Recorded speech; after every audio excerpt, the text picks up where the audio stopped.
د زړه په سر مې ازغی مات دی، نم مې د سترګو دومره زیات دی، یوه دجله بله فرات دی، حسن د کم ظلم د زیات دی، خلک د حسن مطابق ظلم کوي. ګوره که درغلو په لاس باندې عقل له پښتونه تښتېدلی دی. واه دا خوست نه کابل ته راغلی یم. باچا صاحب په خیر راغلی. راپسې ګرځي لټوي مې رانږدې غږ دی، تاسې لږ چوپ شئ په دوزخ کې دا دی غږ دی. ما دا اورېدلي وو چې هر څوک چې له موره پیدا سي هغه شاعر وي. شاعر د قام مټې، د قام سترګې، د ټولنې سترګې یا د ټولنې مټې دي. تاسو شعر د ټولنې لپاره لیکئ او که د خپل ذوق پالنې لپاره شعر لیکئ؟ زه اول شعر د خپل ځان لپاره لیکم.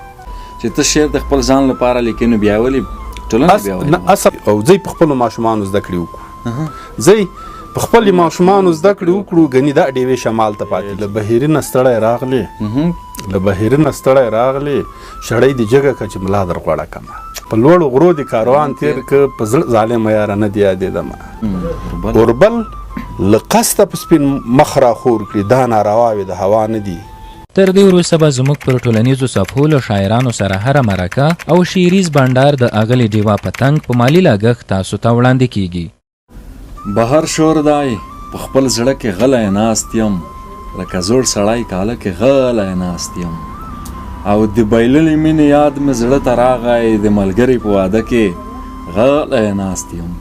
د شاعرانو درې پاڼې او همداشان یوټیوب قدرمنو لیدونکو او اوریدونکو ملال او غزیانو ستړي مه شئ.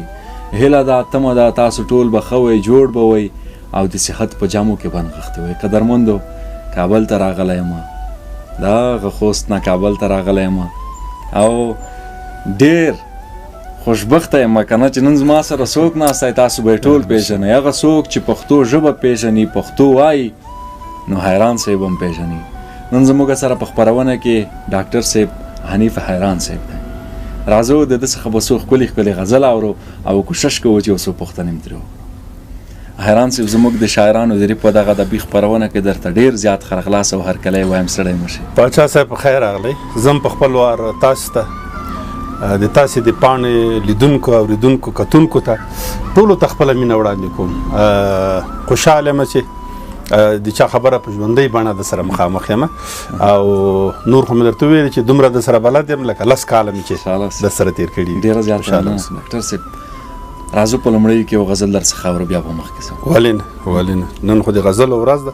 دا څو ورځې وړاندې مې غزل لیکلی ده او چې ژوند مې له سکونه تښتېدلی دی، ژوند مې له سکونه تښتېدلی دی، کلی له مجنونه تښتېدلی دی. ای های ژوند مې له سکونه تښتېدلی دی، کلی له مجنونه تښتېدلی دی. او ګوره که درغلو په لاس در باندې، ګوره که درغلو په لاس باندې عقل له پښتونه تښتېدلی دی. واه ګوره که درغلو په لاس باندې عقل له پښتونه تښتېدلی دی. او تا باندې دعوا مې برناحقه وه، تا باندې دعوا مې برناحقه وه، زړه مې زړه چاودونه تښتېدلی دی. او روح مې و په تن کې یو څو شپې مېلمه، روح مې و په تن کې یو څو شپې مېلمه، لاړ له مېلمستونه تښتېدلی دی. او مونږ د سبا له غمه مړه نه یو، مونږ د سبا له غمه مړه نه یو، نن مو له پرونه تښتېدلی دی. مونږ د سبا له غمه مړه نه یو، نن مو له پرونه تښتېدلی دی. او ګرځي به حیران په کوم پړاو باندې، ګرځي به حیران په کوم پړاو باندې، چاوې له ژوندونه تښتېدلی دی. مننه پاچا صاحب. ډاکټر صاحب ستا یو څو پخواني بیتونه رایاد شو چې راپسې ګرځي لټوي مې رانږدې غږ دی، تاسې لږ چوپ شئ په دوزخ کې دا دی غږ دی. راپسې ګرځي لټوي مې رانږدې غږ دی، تاسې لږ چوپ شئ په دوزخ کې دا دی غږ دی. او موږ کړانده وای موږ بیا هم پېژندله ښکلا، ځکه ښکلا خو د فطرت د منظرې غږ دی. زه ژوند ته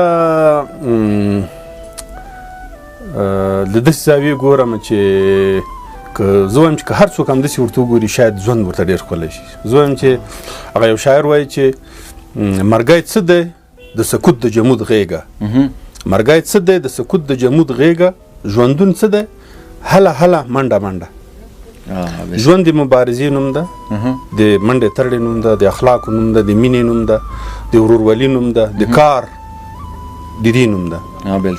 او څوک چې دا کار نه کوي هغه مړ ده، ځکه مړی نه منډه ترړه کوي نه مینه کوي، یو شی هم نه کوي.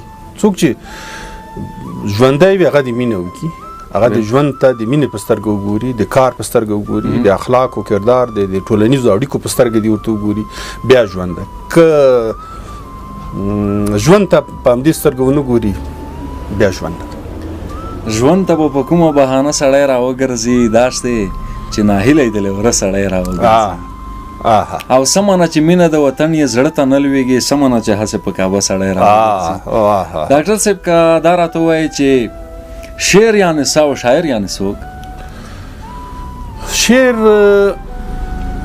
کاروان صاحب وایي چې شعر مست څیله اوښت دا چې څنګه یې رام کوي دا د شاعر کمال ده. او شعر څه ده؟ زه وایم چې د خبرو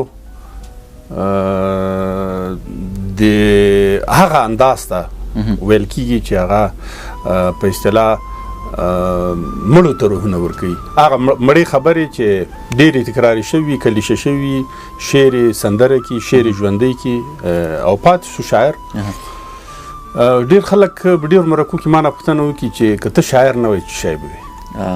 زه ورته وایم چې که زه شاعر نه وم زه به بیا هم شاعر وم.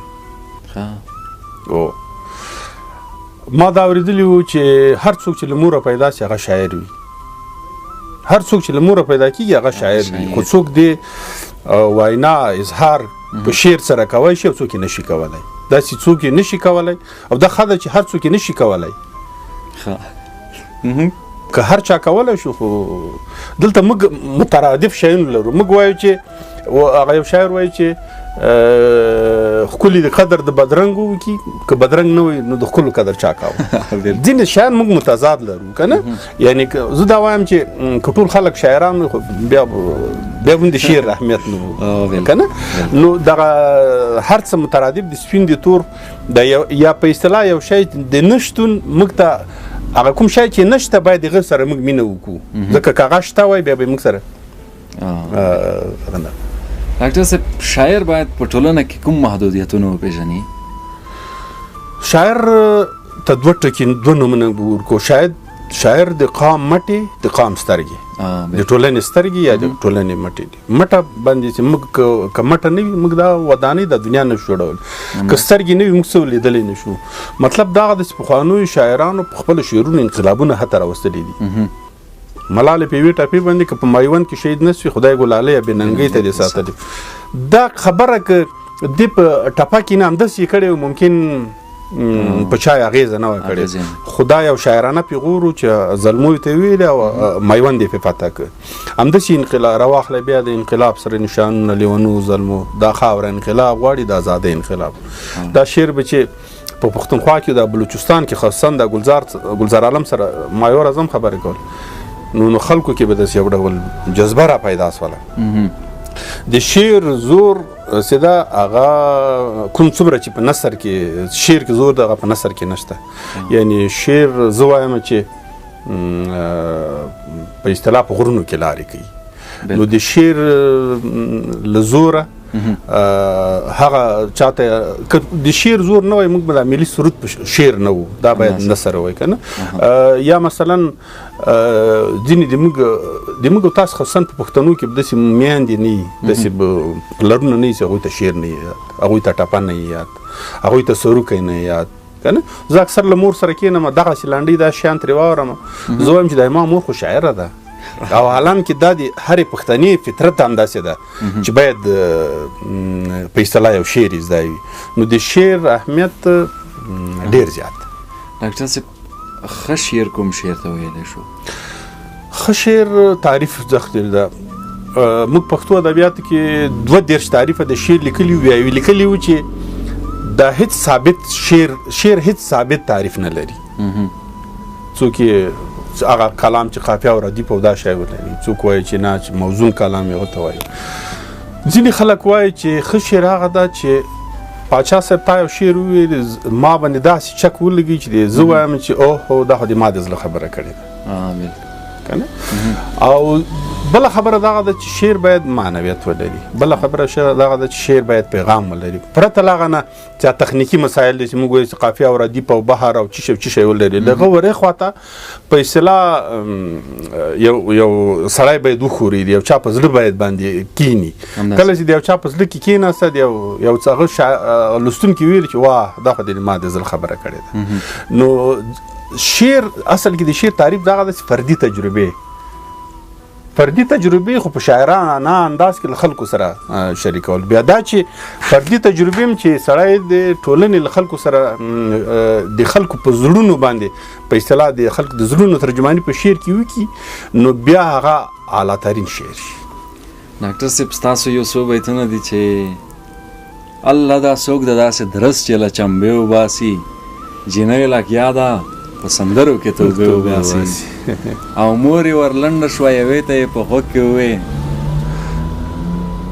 ما نم له یاده وتلی ده مور یې ورلنډه شوه یوې ته یې په غوږ کې ووې حیران ته ګوره پس شعرونه د هغې وباسي نو حیران صاحب تاسو شعر د ټولنې لپاره لیکئ او که د خپل ذوق پالنې لپاره شعر لیکئ دا خو عجبه پوښتنه ده خبره داسې ده چې زه اول شعر د خپل ځان لپاره لیکم ځکه د ځان لپاره لیکم که زه نه یم خو ما شعر هم نشته که زه نه یم په اصطلاح ما لپاره هېڅ ټولنه نشته او بله دا ده که د ما شخصي فردي تجربې نه وي نو زه به ټولنې ته شی ورکړم او ما وایي چې خپل ځان ده اول ځان ده بیا جهان ده او پاتې شولو دغه ده چې که یو شاعر وي که یو څوک وایي چې نه نو ته بیا د خپل شعر ځان سره وساته ما یې د دنیا خلکو ته ورکوه دا پوښتنه پیدا کېږي که نه دلته پوښتنه پیدا کېږي ډاکټر صاحب چې ته شعر د خپل ځان لپاره لیکې نو بیا ولې اصل خبره دغه ده که زه د خپل ځان لپاره شعر ونه لیکم ما ځان ونه پېژنده اصل کې ځان پېژندنه اول مهمه ده وایي چې ځان ونه پېژندې خدای نشي پېژندلی دلته ځان پېژندنه په شعر کې ډېره مهمه ده او بله د فردي تجربو خبره ده کله چې ته بیا بیرته د ټولنې غړی شولې کله چې تا د ځان لپاره شعر ولیکه مطلب دغه د تا ټولنې ته ولیکه ته د ټولنې یو غړی یې په ټوله کې تا بیرته د ټولنې لپاره یو څه ولیکل نو دلته موږ وایو چې د شعر تعریف هغه شی چې شعر فردي تجربې دي او موږ له ټولنې سره په شاعرانه ډول انځورو بیرته همغه تعریف په ټولنیز راځي همداسې ډاکټر صاحب ډېر وخت هم کېږي چې تاسو د شعر میدان ته راغلي یئ نو تقریبا څومره شعرونه او غزلونه بیتونه به دې لیکلي وي والله داسې انداز خو نه راته کېږي زه رښتیا هم له شعر سره د شعر په دنیا کې ډېر نږدې ورسره پاتې شوی یم نږدې شپږم وم ټولګي کې وم اوس په 40 کاله عمر ده نو هغه وخت نه ورسره ملګری وم البته یو 2-3 شعري ټولګي لرم پکې سلګونو شعرونه به مې لیکلي خو دا چې زه یو ډول هغه کوم یو ډول بخل رانه کېږي دا اوس تېر کال مې شعري ټولګه چاپ کړه د آرام لپاره چېرته سړی لاړ شي په 500 غزلو کې مې یو نیم سل انتخاب کړه نور باندې مې ځان مې ورته ظالم کړ او نور مې ټولې وسوځولې دا مې انتخاب پکې وکړ ډاکټر صاحب خبرې دي د خبرو خوږې دي زما هم پکې ورکه شوه چې اوس خبرې درنه واورم او که غزلونه خو زریات صاحب اشاره راته کوي ویلې د حیران صاحب نه به غزلونه واورم ولې نه زه به حیران صاحب غزلونه درڅخه اورم یو غزل به درته وایم چې ستا د غونډې ځنې خال ته پاتې کېږي ستا د غونډې ځنې خال ته پاتې کېږي پسرلی دا ځلې کال ته پاتې کېږي ستا د غونډې ځنې خال ته پاتې کېږي پسرلی دا ځلې کال ته پاتې کېږي او پښتنو لره نور زهر خوړل بویه پښتنو لره نور زهر خوړل بویه که تر دې هم ابتذال ته پاتې کېږي او دې یارانو مې ماضي کې څه موندلي دې یارانو مې ماضي کې څه موندلي چې نه وړاندې ځي نه حال ته پاتې کېږي ډاکټر صاحب دا بیا دې یارانو مې ماضي کې څه موندلي چې نه وړاندې ځي نه حال ته پاتې کېږي او زه په خپلو ماشومانو زده کړې وکړو زه په خپلې ماشومانو زده کړې وکړو ګنې دا ډېوې شمال ته پاتې کېږي